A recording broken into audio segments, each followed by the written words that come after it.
안녕하세요. 크립토 노마드입니다.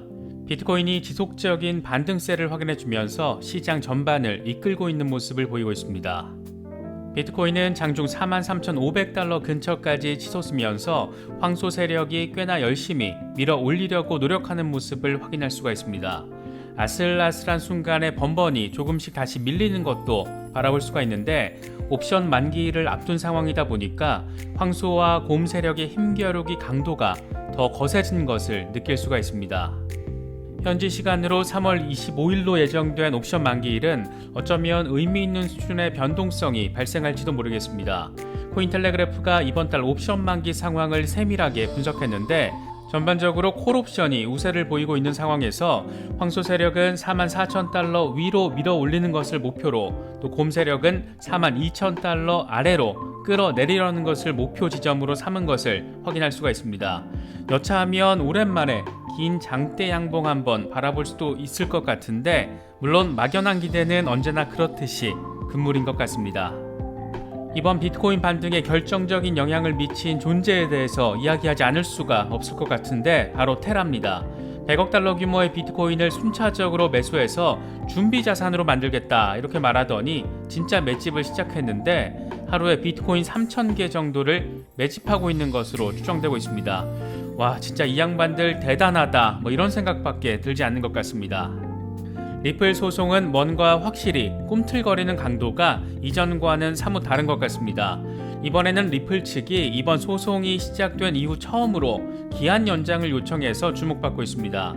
SEC가 처음으로 수정한 고소장에 대한 입장 제출 기한 2주 더 연기해달라는 건데, 5월 약식 판결 제출 필요성을 강조하고 있는 리플 측이 전현직 CEO와 관련된 부분에 대해서 입장을 정리하는데 더 시간을 달라고 하는 것을 보면, 약식 판결을 조기에 잘 한방에 이끌어내려는 전략적인 접근이 아닐까 생각됩니다. 여러 소식들이 전해지고 있고 아주 예민하고 의미 있는 시기가 지나가고 있는 것 같습니다. 상승 기운이 느껴질 때 막연한 기대감에 뇌동매매하는 경우도 또 적지 않은데, 이럴 때일수록 시장 분위기, 정보, 이슈들 잘 살피시면서 대응하시면 더 좋을 것 같습니다. 더불어 크립토 블라블라 채널 후원자분들을 대상으로 하는 매거진 블라블라 3월 무료 트라이얼 기간이 이번 주를 끝으로 종료가 됩니다. 관심 있으신 구독자분들은 커뮤니티 게시판 참고하셔서 이메일로 신청해 주시면 이번 주까지는 받아보실 수가 있습니다. 본격적인 시작에 앞서서 좋아요와 구독, 또 알림 설정 꼭 부탁드리겠습니다. 영상 제작에 아주 큰 도움 된다는 말씀 함께 드립니다. 그럼 시작하겠습니다. 먼저 비트코인 상황입니다. 비트코인은 43,000달러를 시원하게 뚫어내면서 43,500달러 수준까지 솟아올랐지만 곧장 저항을 맞고 현재 43,000달러 지지 테스트를 이어가고 있습니다. 곰 세력은 어떻게 해서든 42,000달러 아래로 끌어내리려고 하고, 황소 세력은 어떻게든 44,000달러 위로 끌어올리려고 하는 기싸움이 아주 치열하게 진행되고 있다는 점을 느낄 수가 있습니다. 이와 관련해서 코인텔레그래프는 3월 25일로 예정된 옵션 만기 상황과 관련된 분석 기사를 올렸습니다. 제목 자체에 강세 전망에 대한 뉘앙스를 심어놨는데, 비트코인 황소가 금요일 33억 4천만 달러 규모 옵션 만기 전에 42,000달러를 방어해야 하는 분명한 이유가 존재한다, 이렇게 제목을 뽑았습니다. 그러면서 42,000달러 위에서 가격을 유지시킬 경우에 황소 세력은 1억 7,500만 달러의 이익을 얻을 수 있는지 여부를 결정하는데 도움이 된다, 이렇게 설명을 했습니다. 코인텔레그래프는 강세에 베팅한 콜옵션과 약세에 베팅한 풋옵션의 상황을 세 가지 구간별 분석으로 제시를 했습니다.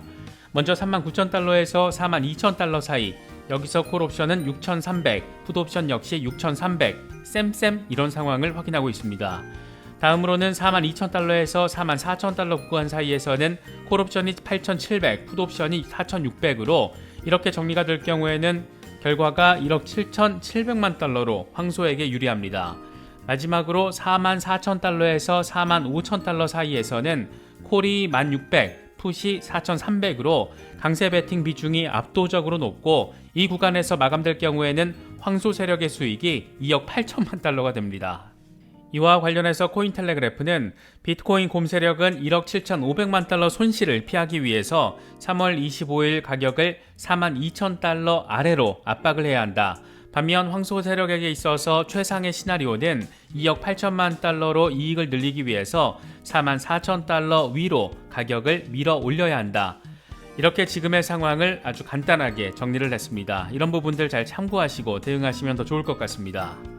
특히 현재 비트코인 시세가 4만 3천 달러 주변에서 상당히 예민한 흐름을 보이고 있는 것이 이런 황소 세력과 곰 세력의 베팅만 놓고 봐도 그 이유를 충분히 느낄 수가 있는 것 같은데, 이렇다 보니까 3월 25일 옵션 만기가 지나면 동시에 의미 있는 유동성, 특히 위쪽으로 양떼봉이 우뚝 솟아오르는 모습, 어쩌면 이번에는 확인할 수도 있지 않을까, 그런 기대감을 갖게 되는 것 같습니다.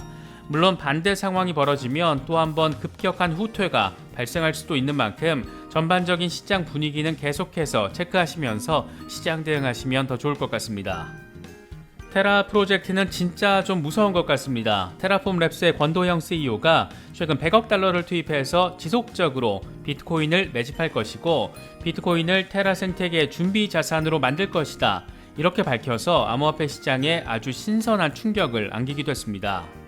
중앙은행이 준비 자산으로 기축통화인 달러를 안정적으로 보유해서 통화 안정성을 유지시키듯이 테라폼 랩스가 테라 생태계의 중앙은행으로서 준비 자산으로 비트코인을 매집해 생태계의 안정성을 높이면서 동시에 비트코인의 상징성까지 더해서 테라의 브랜드 가치까지 전략적으로 끌어올리려는 목적을 가진 것으로 바라볼 수가 있습니다. 100억 달러가 애 이름도 아니고 이 정도 이 자금이 비트코인 분할 매집에 사용된다는 것은 당연히 시장에는 호재가 될 수밖에 없습니다. 이렇게 밝힌 뒤에 권도영 CEO는 곧장 자금 확보에 나섰고 3월 23일에 단기 목표 준비금 30억 달러 가운데 22억 달러 조달을 완료했다라고 밝혔습니다. 루나 파운데이션 가드가 루나를 팔아서 10억 달러를 조달했고 테더사의 UST를 팔아서 12억 달러를 조달했다고 합니다. 그리고 하루 뒤에 유명 암호화폐 트레이더인 켄터린 클락은 자신의 트위터를 통해서 테라 재단이 1억 2,500만 달러, 우리 돈으로 1,520억 원의 USDT를 바이낸스로 입금했다, 이렇게 주장을 했는데, 이건 곧장 테라가 이제 비트코인 매직을 본격화하겠다라는 것으로 해석이 되면서 시장의 관심도를 집중시켰습니다. 이와 관련해서 코인텔레그래프는 권도영 CEO가 트위터에서 30억 달러 규모의 비트코인 매입 계획을 밝히기 전에 비트코인 대규모 매수가 일어나지 않았다라는 점, 계획이 공개된 날 밤에 해당 주소에서 처음으로 1억 2,500만 달러 USDT가 바이낸스로 입금된 점, 이런 것 등은 해당 주소의 소유주가 테라 재단 또는 권도형일 가능성을 뒷받침하는 근거로 언급되고 있다, 이 같은 분석을 내놓기도 했습니다. 이와 관련해서 유명 트레이더 펜토시가 루나의 준비금 조성을 위한 테라의 비트코인 매수 움직임과 관련해서 장기간에 걸쳐서 매일 2,500개에서 3,000개의 비트코인이 공급 물량에서 사라지게 되면 가격에 큰 영향을 미친다라면서 관련 트랜잭션 이미지를 함께 첨부했습니다. 해당 주소에서는 3월 24일에 비트코인 2,925개, 하루 전에는 2,965개가 매입된 것으로 나타났습니다. 정말 엄청난 규모가 매집되고 있는 겁니다. 비트코인의 단기 반등에 사실상 세력의 역할을 한 것이 테라 측이라는 걸 느낄 수가 있는데, 진짜 이 사람들 정말 대단한 것 같습니다. 아직 젊은 축에 해당하는데 어디서 이런 전략과 배짱이 나오는 것인지, 또 얼핏 김치코인으로 취급받았을 수도 있었을 테라 프로젝트를 세계적인 글로벌 프로젝트로 어떻게 이렇게 만들어버릴 수 있는 건지 참 부럽고 또 대단하게 느껴집니다. 이어서 리플 소송 상황도 살펴보겠습니다. 뭔가 하루도 빼놓지 않고 거의 매일 새로운 속보성 소식이 전해지고 있는데, 이번에는 리플 측이 이번 소송 시작 이후에 처음으로 기한 연장을 법원에 요청했습니다. 이게 또 무슨 의도가 깔린 것일까 저도 한참 고민을 했는데, 일단 상황을 통해서 분석해 보도록 하겠습니다. 제임스 필란 변호사는 리플 측이 SEC의 첫 번째 수정된 고소장에 대한 답변 제출 기한을 4월 8일까지 연장해달라는 신청서를 제출했다, 이렇게 밝혔습니다. 리플 측 변호인이 보낸 서류를 보면 리플 측은 당초 3월 25일까지였던 수정된 고소장에 대한 답변 기한을 4월 8일까지 연장 요청을 한다. 이건 리플 측이 처음으로 기간 요청을 하는 것이다, 이런 내용이 짧게 담겨 있습니다. 여기서 첫 번째 수정된 고소장이다 라고 하면 아마도 지난해 SEC가 크리스 라센 당시의 CEO와 브래드 갈링하우스 현재 CEO를 소송 대상에 추가시킨 걸 의미하는 것으로 생각이 되는데, 이게 데드라인이 왜 3월 25일까지였는지는 저도 잘 모르겠습니다. 어쨌든 첫 번째 수정된 고소장이 지난해 SEC가 전현직 CEO들을 소송 대상에 포함시켜서 고소장 세부 내용을 수정 제출한 것을 의미한다라고 한다면, 이렇게 전제를 한다면 리플 측이 기한 연장을 요청한 의도를 짐작하기는 그렇게 어렵지 않을 것 같습니다. 전현직 CEO가 소송 대상에 포함된 경우는 사실 되게 이례적이었던 일이고, 그래서 당시 업계에서도 꽤 논란 반응이 많았습니다. 보통 리플이 문제가 있다 그러면 리플사를 대상으로, 기업을 대상으로 소송을 내는데 개별 피고인으로 전현직 CEO들까지 포함시켰고, 이 같은 SEC의 의도는 이들이 XRP라는 증권을 불법 판매하는 과정에서 적극적으로 개입했다, 이런 점을 강조하기 위한 것으로 당시에 해석이 됐습니다. 이런 상황을 놓고 고려를 해보면 현재 리플 측이 5월에는 약식 판결이 나와야 한다, 이 같은 입장을 견지하고 있는 상황과 맥락을 연결시킬 수가 있을 것 같습니다. 전현직 CEO들이 깊숙하게 개입했다라는 SEC의 주장을 단번에 부수기 위해서 그래야 5월 약식 판결이라는 소기의 목적을 달성할 수 있기 때문에, 그래서 기한 연장을 통해서 좀 더 디테일하게 방어 논리를 구축하려는 것 아닐까, 이 정도 추론이 가능할 것 같습니다. 물론 추가로 더 공개된 정보들이 지금 없다 보니까 유추에도 한계가 있긴 한데, 분명한 것은 최근 들어서 리플 측의 공세 강도가 상당히 수위가 높아졌다는 것이고, 뉘앙스, 톤 자체가 달라졌습니다. 또 지금의 기세를 몰아붙여야 하는 상황에 있어서 조금 더 주도권을 잡아야 한다, 이것만은 지금 분명한 상황입니다. 그래서 전현직 CEO들에 대한 SEC 반박 논리를 좀 더 명확하게 구축해서 법원으로 하여금 약식 판결 명령을 더 빠르게 내도록 하기 위한 목적이 깔려있는 것이 아닐까, 개인적으로는 이런 방향성으로 바라보고 있습니다. 이와 관련해서는 며칠 전 제레미 호건 변호사가 올린 트윗도 맥락적으로 닿아 있는데, 제레미 호건 변호사는 22일에 자신의 트위터를 통해서 리플과 SEC의 소송이 끝이 보인다, 이렇게 말했습니다. 그러면서 이제 합의가 그럼 임박한 거냐, 이런 질문에 댓글도 달았는데, 그는 일반적으로 합의는 디스커버리가 완료된 뒤에 약식재판 판결 요약문이 제출되기 전에 이뤄진다. 디스커버리가 아직 마감되지 않았고 약식 판결 요약문은 5월에서 6월에 제출될 것으로 예상된다, 이렇게 답했습니다. 현재 리플 측은 5월에는 약식 판결이 내려져야 한다, 이 같은 입장이고, SEC는 그건 좀 이르다, too soon, 이렇게 표현을 했습니다. 이런 상황에서 과연 어떤 식으로 정리가 될지 참 궁금하고 기대가 되는데, 어쩌면 정말 드라마틱한 어떤 변수가 생긴다라면, 그래서 합의가 벌어진다라면 그건 지금 상황에서는 4월로 예상을 할 수도 있는 그런 분위기이기도 합니다. 이 같은 상황에서 리플 소송과 관련된 의미 있는 호재성 소식도 전해졌습니다. 지원군이 등장했습니다. 암호화폐 로비그룹 가운데 한 곳인 워싱턴의 디지털 상공회의소가 리플 SEC 사건과 관련해서 아미커스 브리프를 제출했다는 소식입니다. 아미커스 브리프는 소송 당사자가 아닌 제3자가 해당 사건에 대해서 법원에 제출하는 의견서를 의미합니다.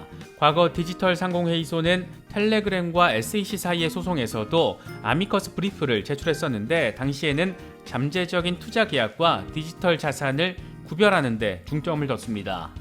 이번 아미커스 브리프에 정확히 어떤 내용이 구체적으로 담겨 있는지는 아직 공개되지 않은 상태입니다.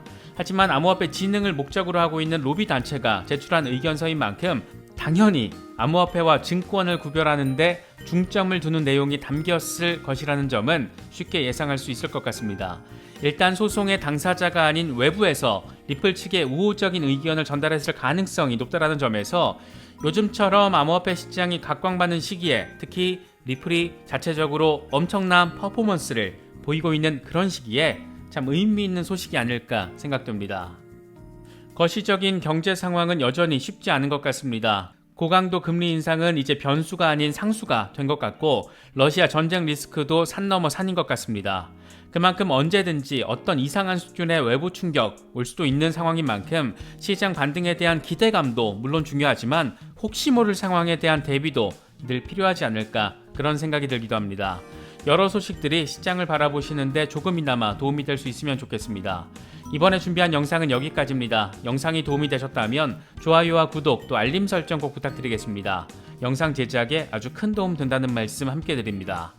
언제나 성투하시기를 기원하겠습니다. 시청해주셔서 감사합니다. 지금까지 크립토 노마드였습니다.